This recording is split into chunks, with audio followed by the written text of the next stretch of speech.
ஆண்டவராகிய இயேசு கிறிஸ்துவின் நாமத்தில் காலை வாழ்த்துக்கள். இன்றைய மன்னா. அதற்கு அவன், நான் தேவரீருடைய சத்தத்தை தோட்டத்திலே கேட்டு நான் நிர்வாணியாய் இருப்பதினால் பயந்து ஒளிந்து கொண்டேன் என்றான். அருமையான காலை வேளையிலே யார் சொல்கிறா யார்கிட்டன்னது நமக்கு தெரியும். ஆதாமை பார்த்து ஆண்டவர் வரார் தேடிக்கிட்டே. டெய்லி அவங்க 2 பேரும் தோட்டத்தில் உலாவுவாங்க. அது மாதிரி உலாவி வரும்போது இவன் என்ன செய்கிறான், ஏவாள் அவர் விலக்கின கனியை இதெல்லாம் புசிக்கக்கூடாதுன்ற சத்தத்தை மறந்துடுறாங்க.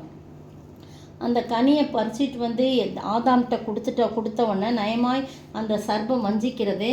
அந்த கனியை பறிச்சிட்டு ஆதாம்கிட்ட கொடுத்தோன்னா ஆதாம் என்ன சொல்லணும், கட்டாயம் நம்முடைய ஆண்டவருடைய சத்தத்துக்கு தான் நம்ம செவி சாய்க்கணும், நீ இப்படிலாம் சொல்லக்கூடாது, சாப்பிடக்கூடாது அப்படின்னு சொல்லி அவன் விலக்கி இருக்கணும். ஆனால் ஆண்டவருடைய சத்தத்தை மறந்தவனாக பிசாசின் சத்தத்துக்கும் தன்னுடைய மனைவியின் சத்தத்துக்கும் அவன் என்ன பண்ணிட்டான், செவி சாய்த்துட்டான். அதனால் என்ன பண்ணிட்டாங்க, ஒளிஞ்சிக்கிட்டு இருக்காங்க. என்ன அப்படின் போது ஆண்டவர் வராரு, ஆதாமேன்னு கூப்பிட்டுக்கிட்டே வந்திருப்பார். ஆதாமே எங்கே இருக்க அப்படின்னு சொல்லி கூப்பிட்டுக்கிட்டே வந்திருப்பார். அதை தான் இங்கே என்ன சொல்லியிருக்கு, என்ன சொல்கிறாங்க அப்படின்னு சொன்னால், ஆதாம் இந்த வசனம் சொல்லுது, அப்பொழுது அவர்கள் இருவருடைய கண்களும் திறக்கப்பட்டது. அதை சாப்பிட்டோன்னே இருவருடைய கண்களும் திறக்கப்பட்டது. அவர்கள் தாங்கள் நிர்வாணிகள் என்று அறிந்து அத்தி இலைகளை தைத்து அவர்களுக்கு என்ன பண்ணாங்க, அரை கச்சைகளை உண்டு பண்ணினார்கள் போட்டிருக்கு. பகலின் குளிர்ச்சியான வேளையிலே என்ன பண்ணுறார், தோட்டத்திலே உலாவுகிற தேவனாகிய கர்த்தருடைய சத்தத்தை அவர்கள் கேட்டார்கள். உலாவி வராரு. ஆதாமே எங்கே இருக்க, எப்போவுமே யூஸ்வலாக இந்த இடத்துல தானே இருப்பேன், எங்கே உன்னைய காணோம் அப்படின்னு சொல்லிட்டு வந்துக்கிட்டே இருக்க. அந்த சத்தத்தை கேட்டார்கள், முதல்ல கேட்டார்கள். அப்பொழுது அவர்கள் ஆதாமும் அவள் மனைவியும் தேவனாகிய கர்த்தருடைய சத்தத்திற்கு விலகி தோட்டத்தின் விருட்சங்களுக்குள்ளே ஒளிந்து கொண்டார்கள் போடப்பட்டிருக்கு. பார்த்தீங்களா, முதல்ல கேட்டார்கள், அப்புறம் பார்த்துட்டு என்ன பண்ணுறாங்க, அவருடைய சத்தத்துக்கு விலகி மறைந்து கொள்கிறாங்க. விருட்சங்களுக்குள்ளே செடி மக்களே என்ன பண்ணிட்டாங்க, ஒளிந்து கொள்கிறாங்க. அப்போதான் தேவனாகிய கர்த்தர் ஆதாமை கூப்பிட்டு, ஆதாமே நீ எங்கே இருக்கிறாய் அப்படின்னு கேட்குறார். இவ்வளோ அன்புள்ள ஆண்டவர் பாருங்க, அவருக்கு எல்லாமே தெரியும், ஆனால் கூட அன்போடு கேட்குறார்.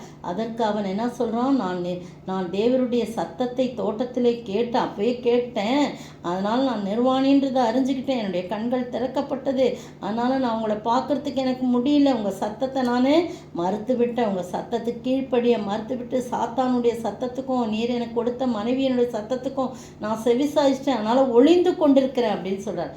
அப்பொழுது அவர், நீ நிர்வாணி என்று உனக்கு அறிவித்தவன் யார் அப்படின்னு சொல்லி, புசிக்க வேண்டாம் என்று நான் உனக்கு சொன்ன கனியை என்ன பண்ணிட்டேன், நீனு புசிச்சிட்டியா அப்படின்னு சொல்லி சொல்கிறான். உனக்கு யார் இதை இது பண்ணான்னு சொன்னோன்னே அவன் சொல்கிறான். உடனே அவன் என்ன பண்ணுறான், தன்னுடைய தப்பிதை மறைக்கிறதுக்கு, அதற்கு ஆதாம் என்னுடனே இருக்கும்படி தேவரீர் கொடுத்த அந்த ஸ்திரீயானவள் அந்த விருட்சத்தின் கனியை எனக்கு என்ன பண்ணிட்டா, கொடுத்துட்டான். உடனே அந்த ஸ்திரீயை பார்த்து கேட்டோன்னா அவன் என்ன செஞ்சா, அவள் உடனே என்ன பண்ணுறா, தேவனாகிய கர்த்தர் ஸ்திரீயை நோக்கி நீ ஏன் இப்படி செஞ்சனோன்னு அந்த ஸ்திரீ என்ன சொல்கிறா, நான் இந்த சர்ப்பம் தான் என்னைய வஞ்சித்தது அப்படின்னு சொல்லி சொல்கிறார். ஆக மொத்தத்தில் அவங்க ஒரு சாபத்துக்குள்ளாக போயிடுறாங்க. எப்போ ஒரு மனிதன் ஆண்டவருடைய சத்தத்துக்கு செவி சாய்க்காமல் உலக சத்தத்துக்கும் மனித சத்தத்துக்கும் செவி சாய்க்கிறார்களோ அவர்கள் என்ன பண்ணுறாங்க, சாபத்துக்குள்ளாயிடுறாங்க. அவன் வம்சமே சாபமாயிருது இல்லையா, அவங்க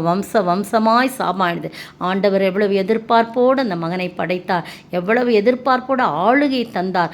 ஆளுகை தந்து எல்லா உயிரினங்களுக்கும் எல்லா இயற்கைகளுக்கும் அவன் என்ன பேரிட்டானோ அந்த பேர் தான் எப்படி கொண்டு வந்தார் பாருங்க. அதே மாதிரி மனுஷியை உண்டாக்கி கிட்ட கொண்டு வந்தனே, மனுஷிலிருந்து உருவாக்கப்பட்டால் மனுஷின்னு பேர் வைக்கிறார். எவ்வளவு அதிகாரம் கொடுத்தோம். கர்த்தரோடு உலாவி வருகின்ற ஒரு சத்தத்தை நல்லா பேசிக்கிட்டே வர அந்த சத்தத்தின் இன்பத்தை அவன் இழந்து போனான். பிரியமானவர்களே, இன்றைக்கும் நீங்களும் நானும் ஆண்டவருடைய சத்தத்துக்கு செவி சாய்க்காமல் உலகத்தின் சிற்றின்பங்களுக்கும் ஆசாபாசங்களின் சத்தத்துக்கும் நம்ம இடம் கொடுப்போம் என்றால் சாபத்துக்குள்ளாகும். எனவே எச்சரிக்கையாயிருந்து ஆண்டவருடைய சத்தத்துக்கு கீழ்ப்படிவோமா? அப்படி கீழ்ப்படியும் போது நமக்கு சாபம் அல்ல, ஆசீர்வாதத்தை கர்த்தர் கட்டளையிடுவார். ஜெபிப்போம். நான் பாவ சேற்றினிலே வாழ்ந்தேன், நான் சாபத்திலே மாண்டேன், என்னிலடங்கா பாவங்கள் போக்கி ஈசென்னை மீட்டாரே. என்னாவிலே பொது பாட்டுக்கள் என்றென்றும் கவி தங்கிடும். மா சந்தோஷம் மறுபிறப்பீந்து மன இருள் நீக்கினார். மா சந்தோஷம் மறுபிறப்பீந்து மன இருள் நீக்கினார். என் ஜென்ம கரும பாவங்கள் எல்லாம் தொலைத்தாரே. மூழ்கி தள்ளும் சமுத்திர ஆழம் தூக்கி எடுத்தாரே. மூழ்கி தள்ளும் சமுத்திர ஆழம் தூக்கி எறிந்தாரே. ஸ்தோத்திரிக்கிற ஆண்டவரே, துதிக்கிற ராஜா, வாழ்த்துக்கிற வணங்கிறப்பா. இந்த அருமையான வேலைக்காய் ஸ்தோத்திரம். உம்முடைய சத்தத்துக்கு நாங்கள் செவி கொடுக்காதபடி, உலகத்தின் சத்தத்துக்கு செவி கொடுத்து சாபத்தை வருவித்து கொள்ளாதபடி, உம்முடைய சத்தத்துக்கு கீழ்ப்படிந்து ஆசீர்வாதத்தை பெற்றுக்கொள்ள நீர் கிருபை செய்ய வேண்டும் என்று கர்த்தரும் மீட்பரும் ராஜாவுமாய் இயேசு கிறிஸ்துவின் விலையேறப்பட்ட நாமத்தில் ஜெபிக்கிறேன் பிதாவே, ஆமேன்.